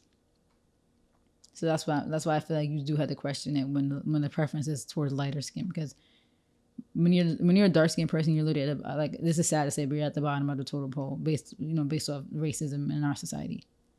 There's nowhere lower than that, unfortunately, and that's actually really sad to say, because anything that's ever been historically considered closer to whiteness has always been prioritized and treated better in society. Like from the beginning, even when slavery started, like they put lighter skinned people in the house for a reason. So, and they breeded with them usually too. They're not even breeded, raped. I'm not even gonna say that term. So yeah. But do you have anything to say else on the topic? Nope. I was saying going back to no, I'm saying to wrap up ASAP, because it's just like an extension. I have nothing else to say. No, I'm saying to wrap up him. Like, yeah, people gotta keep the same energy with Rihanna. Then, if you feel like ASAP's this horrible person, Rihanna is clearly aware, and she knows him more than we do. That's the end of the day. She actually knows him. People take sound bites and audio and clips of interviews and think they know somebody. Like you said, ASAP is private. He don't really even talk. We don't know him. So Rihanna knows him better than we do. And if you love Rihanna, then you should trust her best judgment, right? That she used her best judgment in a relationship. If you think that you know her and you love her so much, and you agree with all things that she does, and inclusion of darker skinned women, and inclusion of, and her pro-blackness, then you should maybe think, okay, maybe Rihanna knows her better than maybe Rihanna knows him better than we do. And maybe she's making the decision based off that, But even if that's not the case, even if he still is acting like that in private, then maybe you need to question who your fave, Rihanna. Maybe you need to question her. Like, why is it everything that have to be slandered towards him? But these were the same people that were screaming free ASAP when he was in Sweden jail or whatever. Like, I can't. But yeah, it could be right. If you have anything else to say, bye. Nope. All right, get into the Kanye shit. I That's promise you. topic? No, it's not. I swear to God, I'm not talking about Kanye anymore. So no, just let me short. You could lead the whole thing. So Kanye and Kim are beefing. We know that. I'm gonna take a nap. No, Kanye and Kim. This is a podcast. We talk to each other. I'm not talking to them. Let's get up. Kanye and Kim are beefing, right? We know that. And one of the main sources of the beef, unfortunately, in the divorce is kids. And Kanye has an experience of him being a child of a divorced parent and having his parents live far apart, Atlanta versus Chicago, and him blaming his mom for the relationship lacking between his dad. Like, he literally said that recently. And he doesn't want that for his kids. He wants to be a good dad. That's why he bought the house next door. He wants to be in their life. And he doesn't want North on TikTok. So for those of you guys who don't know, North is his 8-year-old daughter who has a TikTok account that's in collaboration with her mom, which is the ex-wife, Kim Kardashian, everybody knows. And the page is called Kim and North. Just like her cousin has a page called Courtney and P, for like Courtney and Penelope. So like they're doing the mom is revising the page. This is our page together until, our daughters are old enough to have their own profile. Right? So in the midst of this divorce beef, Kanye wanted to emphasize how he didn't want North on TikTok. That was like the main thing that he was like getting off. And Kim came back and was like, North uses TikTok as a creative outlet, and she wants her to be creative and get her creativity out. And then I also watched Zoe's podcast. He has a podcast now. He says from a social media like perspective, like, he's famous on there and he found success on there, that he feels like it's cool to like kids, especially kids of famous people, to explore what they might want to do for their life, right? Like, what if she wants to be an influencer? What if she wants to have a social media career? I know it's crazy. And I mean, I feel like an 8-year-old deciding that, like, it's kind of wild. Like, you could decide that later in life. At 8, you shouldn't even be thinking about what you want to do for the rest of your life. That's kind of really crazy to even put that in. So, I don't even agree with you, Zoe. I don't. Ow. So, we had this conversation off camera, but we both said that being an 8-year-old on social media is wild, and Kanye's right. And Kim needs to stop using that whole, she wants to use it as an outlet. Then make her page private. Like, nobody can answer that question. I've been asking across so many social media platforms, like on my fake accounts, because I don't want no beef on my real accounts. Soft. Mostly on TikTok. I've been asking the question, and nobody can give me an answer. I'm like, why can't, or if TikTok can't be private? She could still make the TikToks, right? She could still make the TikToks. She could still watch TikToks. But nobody got to watch her TikToks except her friends, people that she added. No one can give me an answer. Why on North's page is a lot of content that's clearly PR for her aunt's brand, Kylie Skincare, right? That's so obvious that that's what they're doing. I mean, it could be, everybody does skincare stuff on TikTok. And I'm sure they see that and they just want to do it. But like, it kind of seems like there's definitely some other motive. Like, they definitely, I don't know. I don't put nothing past the Kardashians. That's definitely some type of like, show Kylie skin, free promo. Kind of wild. But I'm on Kanye's side with this one. I feel like they can meet halfway, right? Like, let North have a private page so she can still use TikTok. And then kind of monitor what she sees. But that's impossible. And you scroll through TikTok, some wild stuff be popping up. Wild stuff. People pretending like that they're having sex on camera. Like, it's just a lot of weird stuff, a lot of weird trends. And people's excuses, when you're a kid, you don't know what any of that stuff means. You didn't know what any of that stuff meant when you were a kid. I, being a curious child, Googled it, right? Did you Google stuff when you were curious as a kid? You didn't? When you were 8, 9, 10? I don't know if Genius.com existed when I was 8, but I definitely was looking up lyrics to songs, seeing what they meant. I was definitely seeing those uncomfortable like sex scenes that were in movies and going onto my computer and typing in the scene and trying to figure out what they were doing. I was, kid brains are like sponge. Of course, yeah, that song, so you don't really know. I remember when I was a kid, I think it was like Candy Shop or something by Magic Stick. You know that song? I got the magic stick. I used to ask my cousin, like, what is a magic stick? I didn't know. So yeah, I agree. Sometimes the kids don't really know what that stuff means. But all I do is look it up, or like, sometimes you repeat it and it's like, don't say that. And then you realize it's wrong, So I feel like North definitely exposed to seeing some weird stuff though, And it's like, why would you want your kid to be exposed to that? Like, she could still have the creative outlet. Let her make the TikToks, but let her page be private. I think turning up the comments was smart. Yo. But we've seen some wild stuff from her page. The day I can come in here and actually truly speak my mind, I would get removed. No, say what you gotta say. I can't. No, I literally cannot. Babe, say what you gotta say. No, literally, I actually think YouTube would remove what I was about to say. No, say what you gotta say. Honestly, just say it. No, I'm not gonna say it. No, seriously. I hate when people do that. Like when you say, "Well, I'm gonna say something crazy." No, I would say it, but I highly believe that YouTube would probably remove what I was about to say. No. Say it in a censored way. I can't. That Kim's I don't do that. Like Kim's dumb. You think Kim's dumb? No, I was going way beyond that. Like I was going into trafficking and no, that's what people were saying. The pedophiles out there? No, I was going in a way different direction. I was gonna accuse a particular person of trafficking her daughter. No, I can't. I don't want to say it. I don't want to say it because if the video gets removed, I'll be very sad. Then say it in the best way you can. I think that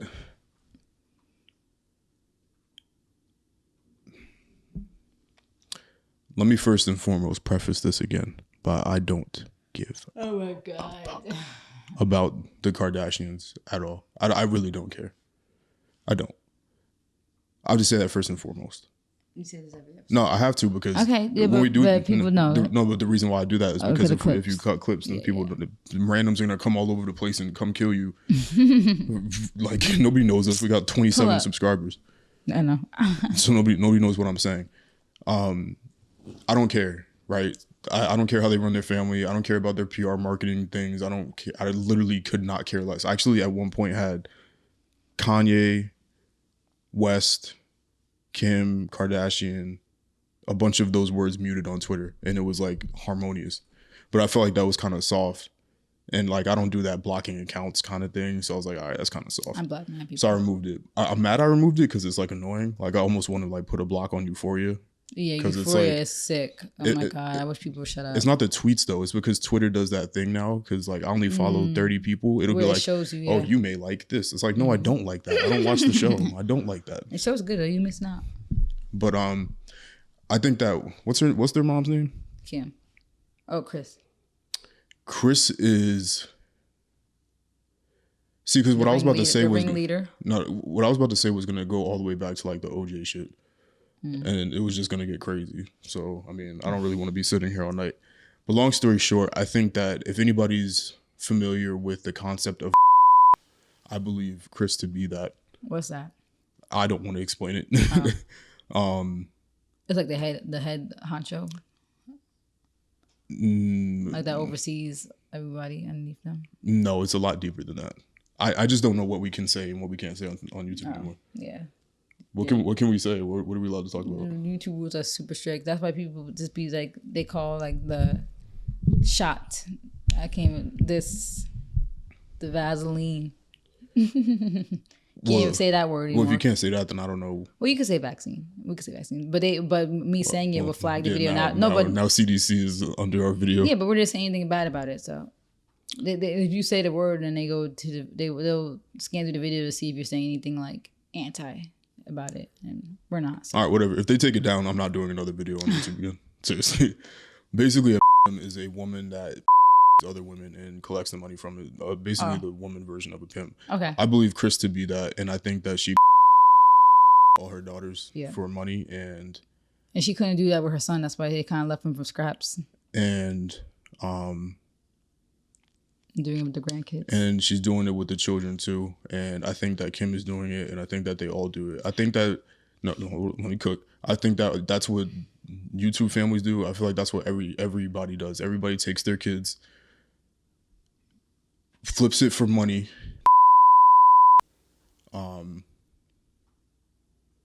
just to collect a check. And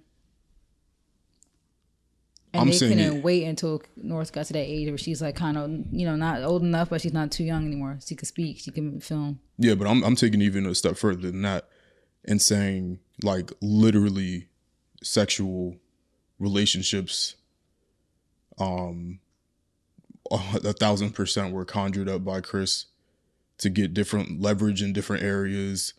I wouldn't put blackmail past her. I wouldn't put setting up sexual contracts. But you know what? This is why you can't say these things, because this is why the homegirl just got sued for $4 million. This is why you can't say these things either. Oh, yeah. Because it's not proven. Allegedly. Yeah, but allegedly. We're not saying it's true. We're not saying it's true. But, you know, you can't put it past people like this because you see the behavior. You see it. But this is why I said, listen, this is all alleged. I'm not accusing anybody Kanye of anything. And Kim, like their relationship was cute and their kids are really, no, it wasn't. Really cute. No, it literally never was. But their kids are really, really cute. But but who cares how the kids look? No, that's why let me finish. I'm saying, like, honestly, I wish he would have never did it. I wish he would have never married her. It's just, this is messing up his brand. And like everybody says, like that curse is real. Like even the whole Travis stuff, like I know the Astroworld thing had nothing to do with his relationship, but it just seemed like everybody that like come to contact with that family, I don't even Tristan, like people don't even look at Tristan anymore for basketball. All they know him is for his drama. Like everybody who came in contact, like even Lamar, like everything is about them still, and that stain is forever. I don't think it. Well, it is the family, but I think it's just the personification of celebrity. Yeah, I don't think there's no real curse. I don't think like the curse is like a play on words. Like I think it's just this family has no real talent. Like you know, their talent is being a business. I will say, I will give them that. Like I think Kim is the most talented out of all of them. The rest of them kind of just. What is she talented at? No, I'm saying being talented at creating a personal brand and getting rich off of. Yes, that's a talent. Like that's a talent. Not everybody could do it, and it doesn't work for anybody else in the family. Like she literally flipped something and made it into. That's a talent, baby. To flip something from nothing. She actually built where they're at. Like the rest of them kind of had their hands to them. But it is a talent to be Alex, yes. You have to admit, being socially savvy, being able to market, like she played on that social media thing, and nobody's gonna ever be able to do like her. She was like that pioneer. Yeah, Alex, you have to give people their credit. Like you don't have to like them to not give them their credit. Like that's not everybody can do that. Not everybody. Not talent. First of all, they don't even own their own show. So what exactly did she build? Alex, but she's a billionaire. How is she a billionaire then?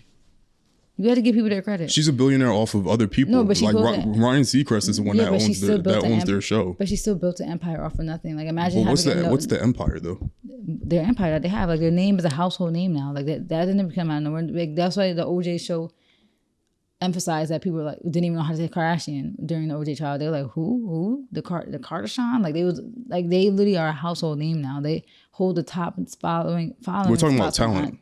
What is the talent? I'm saying it is a talent to be able to build a personal brand. That's why people hire people to do this. Like it's a talent to build a personal brand. It's a talent to build multiple brands and they all be successful. All of her brands have been successful. Her perfume brand, her Skims, like anything that she have done, her Kimoji app, like that whole We Made $1 Million a Minute. That's a talent to be able to market yourself. It is.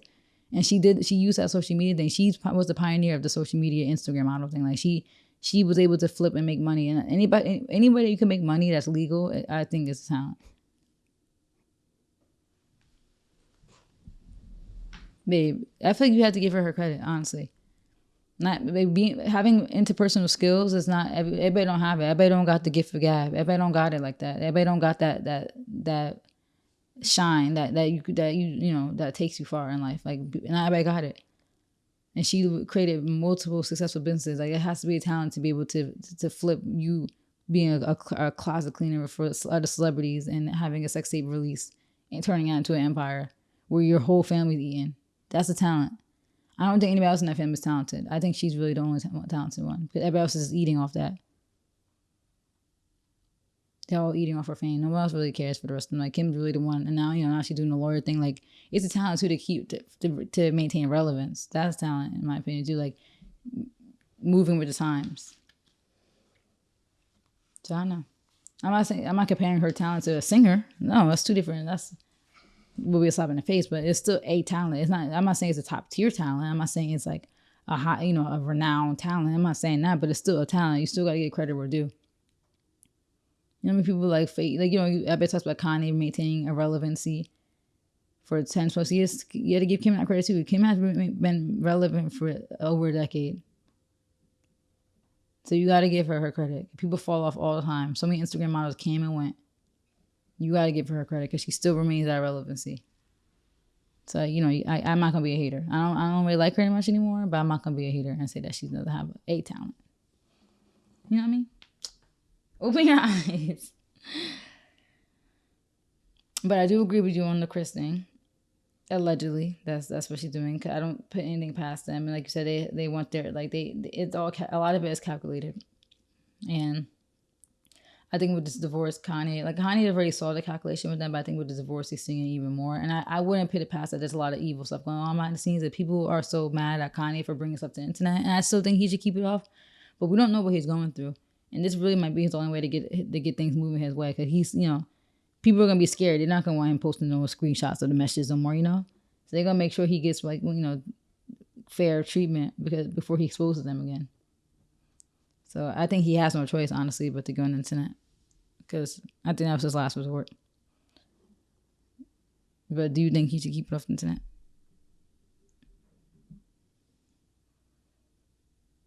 Or you think it was clearly a cry for help?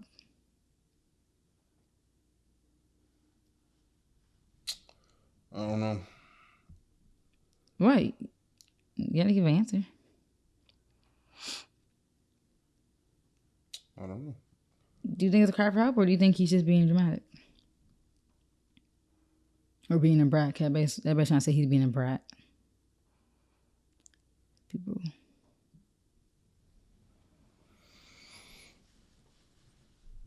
I think it is what it is. Don't fuck up next time, and these things don't happen to you. That's it. You know how the system works. It's not a hidden agenda. Like, you know how it works. Don't marry a thought, and these things don't happen. And what I want to reemphasize what I said on Twitter. Please, anybody who's listening to this, before you have kids or marry somebody, actually learn them and get to know them. Learn about how they were raised. Learn about how they want to raise their kids. Because how someone was raised is obviously a huge deal. And some things that might have been okay in your partner's household wasn't okay in yours. So it's like, that's why, going back to what I said earlier about preferences based off cultural beliefs and, ethnicity in your background. That's why that stuff is important because, stereotypically, white people are raised more spoiled, more lenient. I have white friends that literally would curse their moms out. And I literally used to look be stunned. I used to look in awe, like, whoa. Like, I used to literally be in shock when I was at my white friend's house. Like, I could never. I mean, now as an adult, me and my parents do be bickering, and we be cursing each other out now, but we all grown. But when I was in 5th grade, I had a friend when I first moved to Jersey, and like she used to curse her mom out when I was over there. I was like, whoa. So, stereotypically, there are things about how Black people are raised and white people are raised, and it's like, you guys should have those talks. Like, I don't know why people think it's so cute just to lay up and make mixed babies or just make babies in general. Like, there's some cute props and like dolls. Like, no, these are actually humans that you have to raise for 18 years and so they can make their own decisions. Like, you have that duty. And if you guys, like, you need to talk before you even get married. You need to be eye to eye. Like, when we have kids, how do you want to do this? How do you want to do that? Like, you don't got to go into in depth, but just on a surface level, see if morals, if values align. That should have been a thing. If Kanye knows that Kim is a social media girl, then you should have known that she's probably gonna push that onto her kid. And if you know from a man's perspective that you don't want your 8-year-old daughter on the social media, then there had to be a middle ground. Because, like, I don't think Kanye is against her having social media. He just doesn't want her having social media now. I don't think anything's wrong with that. Because she might want to be a social media girl, but let her at least be 13. You have to be 13 to be on TikTok. That's the crazy part. Like, that's the minimum age. Unless you have like some type of like approval, and which I'm sure they have for them to be verified, right? Like, they had to have known that this did it, maybe because it's supervised. But I don't see how people think Kanye's wrong. Like, it's so crazy to me that people are really trying to like say that he's wrong for this. Like, from a man's perspective, knowing how nasty this world is, and you want your 8-year-old, and not even for this creepy stuff, but just having your 8-year-old daughter being subjected to millions of people. Like, people want to compare their regular lives. Like, oh, when I was a kid. Okay, when you were a kid, did you have millions of followers? No one knows you. You can't compare yourself to a kid who has millions of followers, who has millions of people who are judging and commenting, you know? We don't understand how that is. And Kanye's looking at it from a celebrity's perspective and a man's perspective. And I think Kim's looking at it from, like you said, with the whole Chris and Kim, and looking at it as a money grab and how are we going to continue our legacy, you know? I don't think she's looking at it for her daughter to have a creative outlet. I don't think so. Maybe partially, but I think she's mostly looking at it as, oh, she's securing the bag early, you know? Like she's about to, this is about to be her thing. Like she's starting her empire now. Like, but honestly, in conclusion, I think her page could be private. I think, first of all, both of you guys have to agree on it. But I think if you want to have to continue to have the TikTok, it should be a private page. It shouldn't be access. She shouldn't have like 2 point whatever million followers. Like, that's weird. She shouldn't. That's weird, right? Your 8-year-old daughter having millions of followers who were at one point commenting, and like Kim was talking about how she supervises it, but she went, like, North went live multiple times, and somebody made a point today that, like, that's dangerous. Kids say stupid stuff, and North might not really realize how famous she is. And you exposing stuff about where they live, exposing important information, right? Like, you could do anything. And, like, why would you even want to take that risk? Like, scary, you know? And you talking about, like, the traffickers or any, like, creepy people online. And, like, as an 8-year-old, you might give up some valuable information. Next thing you know, God forbid, some scary stuff happens, you know? So, yeah. And then we talked about this the other day. Talking about Kim supervises the TikTok, but she's using Need to Know by Doja Cat on multiple TikToks, which is a very inappropriate song. And I feel like, okay, yeah, she might know the song. The song is trendy. I just talked about earlier how I heard Magic Stick when I was like a 7, 8. Like, we hear these songs, so of course, yeah, like there's no way you could avoid hearing these songs, like, as a kid. But to make a video of you playing with skincare to those songs, is that right? I don't really think so. I don't think you should be doing that. Like, people go to your page and they're like, I'm going to North's page. And on North's page, now you see in the background, you're hearing music about giving erections and, like, what? That's weird. And then we saw that TikTok the other day when she was like, when they were saying that D was a 10 out of 10 and her and Kim were like, 10 out of 10. Like, come on. Kim, how would you do, like, why would she approve that, right?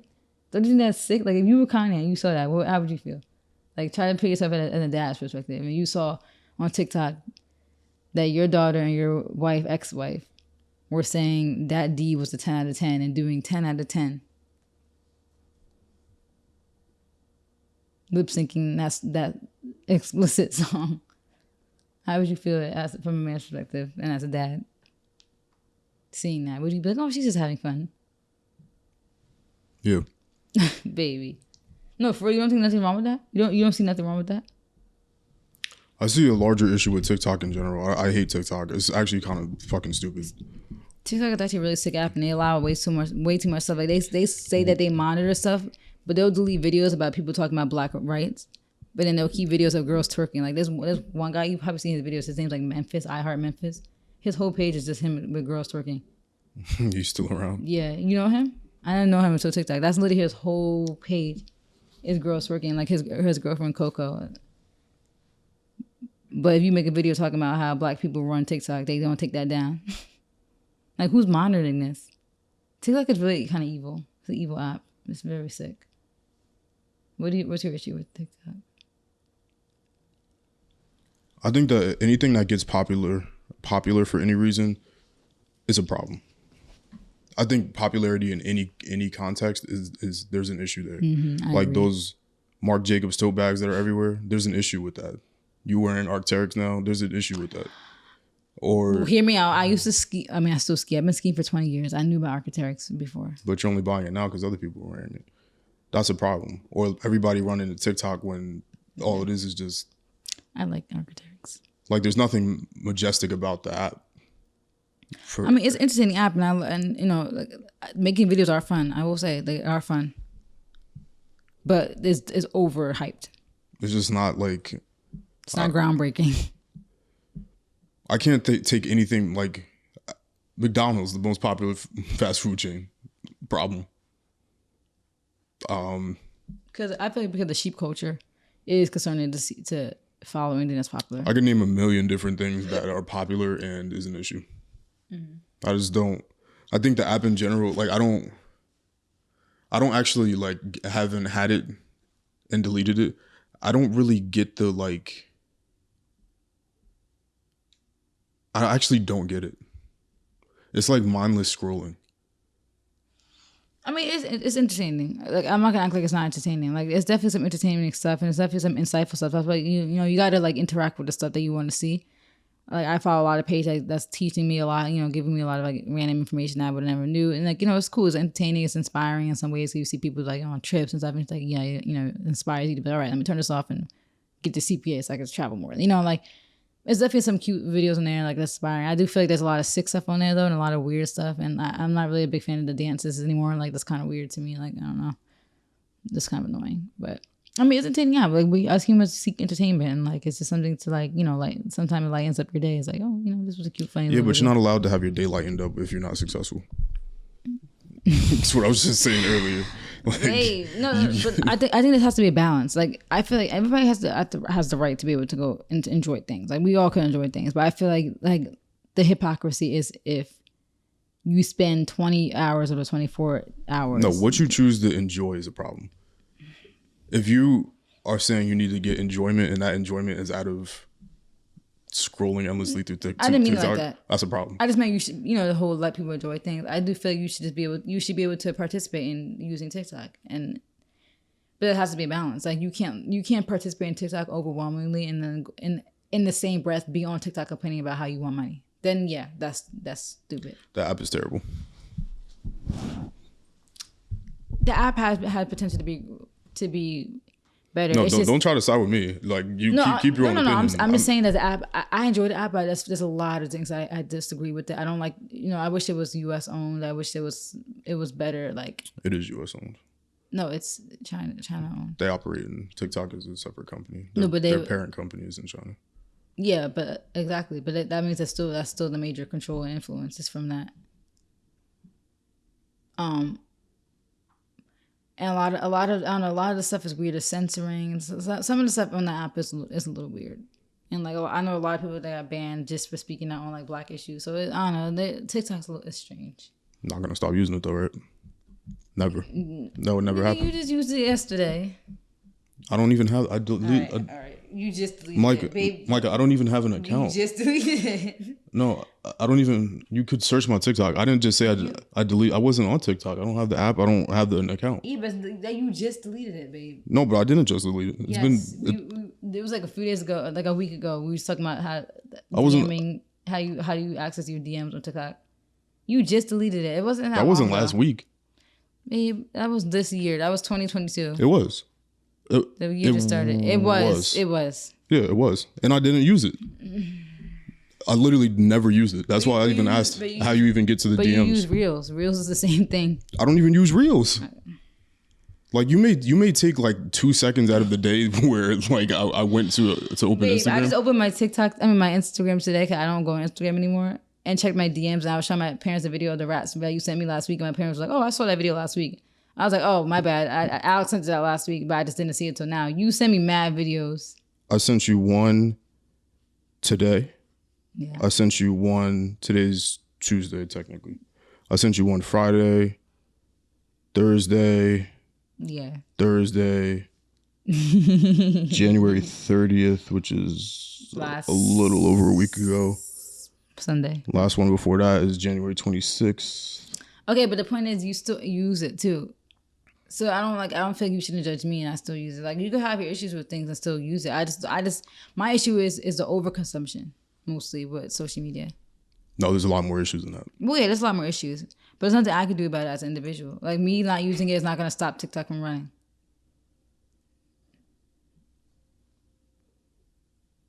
And like I said, your algorithm and what you see is based on what you see. If you're interacting with weird stuff, then your timeline's gonna be weird. I love my For You page. No, I don't interact with anything, and that's exactly the point. Because I don't interact with anything, I got to see everything. That's the difference. That's why I'm saying these apps are bad and sensitive. No, they're not bad at it. They're doing exactly. TikTok is flawless. I'm saying that these apps are like have their flaws. In a way, like I'm saying, like, you know, they have their wrongs, like, you know, the kind of weird stuff. But I'm saying that you could at least kind of play the game. Like, yeah, they have that algorithm. Use the algorithm to its advantage. Like, make sure you're interacting. To do what? Just interact with stuff you want to see. So it's the same way how you told me, like, how I would stop complaining about my Twitter if I stopped following people that were problematic. I literally only interact with TikToks I want to see. I never complain when I'm on there. Like, I see everything I want to see. My whole TikTok is fashion, sneakers, those mini vlogs that girls make. What is the argument you're making? Stuff. I'm saying that TikTok, like, I still use TikTok because I only use it, and I use it in a positive way. I don't see the negative stuff. I don't see the negative side of it at all. Like, I see what's wrong with it as a whole, but I'm saying that my interaction on the app is not a negative experience, and I customized it to not be that way. The same way I don't complain about my Twitter anymore because I don't follow anybody on my new account where that is gonna make me upset or make me mad. So I'm saying, like, yeah, social media, all these social media apps are flawed, and definitely you shouldn't spend too much time on them. But you could still make a good experience out of them, so you're not missing out on the uses of them, and you're not missing out on the opportunity for them. Like, you're not missing out on the opportunity to make some money. At the end of the day, life is a game. Like, even today, Maya showed me that she posted a picture on Pinterest, and it went crazy, like, on Pinterest. Like she low key, like, got mad hype from. I'm like, dang, I didn't even thought to post on Pinterest. Like, there's so many ways to make money off of this online stuff. And it's like, why not pick yourself in the game? So, I don't know. Okay, there's nothing I could do as an individual. So I'm not about to, like, keep myself out the running just because with some issues I have. Like, as long as I'm not, like, involving or participating in the things I have an issue with. Like, if I have an issue with some of the TikToks I'm seeing, I'm going to make sure I don't see them. So I'm using the app in a positive way. Like, I feel you can make a positive of everything. You cannot agree with everything an app does and what they stand for, and still make a good experience out of it. Cause why put myself out the running? I care more about I would care more about my quality of life than my issues with TikTok. If I could use TikTok to my gain, to get a little followers and get a little money, pay off. Even if I only got enough, like, imagine I had a viral video and just made enough to pay off my loans. Thanks, TikTok. I don't, TikTok has its flaws, but I needed my loans paid off. I don't give a F about all my other issues, but that's how I feel. I put my quality of life and the things I want before anything. And it's not like I do that, and it's not like I put my morals or anything on the back burner, but I still put my quality of life before anything. And if I could get a viral TikTok and make couple tens of thousands of dollars to pay off my loans, I'm gonna do that. It could be one viral TikTok and now I'm off the app. I'll be like, okay, I used the app for what I needed it for, to make money. So I care more about that than anything. I would never, like I said, I would never put my morals in the back burner, because there's ways that girls and people in general, like, people sell drugs, they scam, they prostitute to make money. Money's not that important to me, for me to be doing that stuff. But it's TikTok is not that serious for me to not put myself in the running on TikTok when people are becoming millionaires on that app every day. So, yeah. What, do you have another topic? No, it's No, at least you have something else. No, it's okay. I'm delirious. Well, thank you guys for tuning in. I believe my camera's overheating, so I'll just close this. I've never seen that happen before it's plugged up. Thank you guys for watching. This has been the A Couple of Things podcast with Alex and Mal. And yeah, we're out of here. Thanks for listening and watching.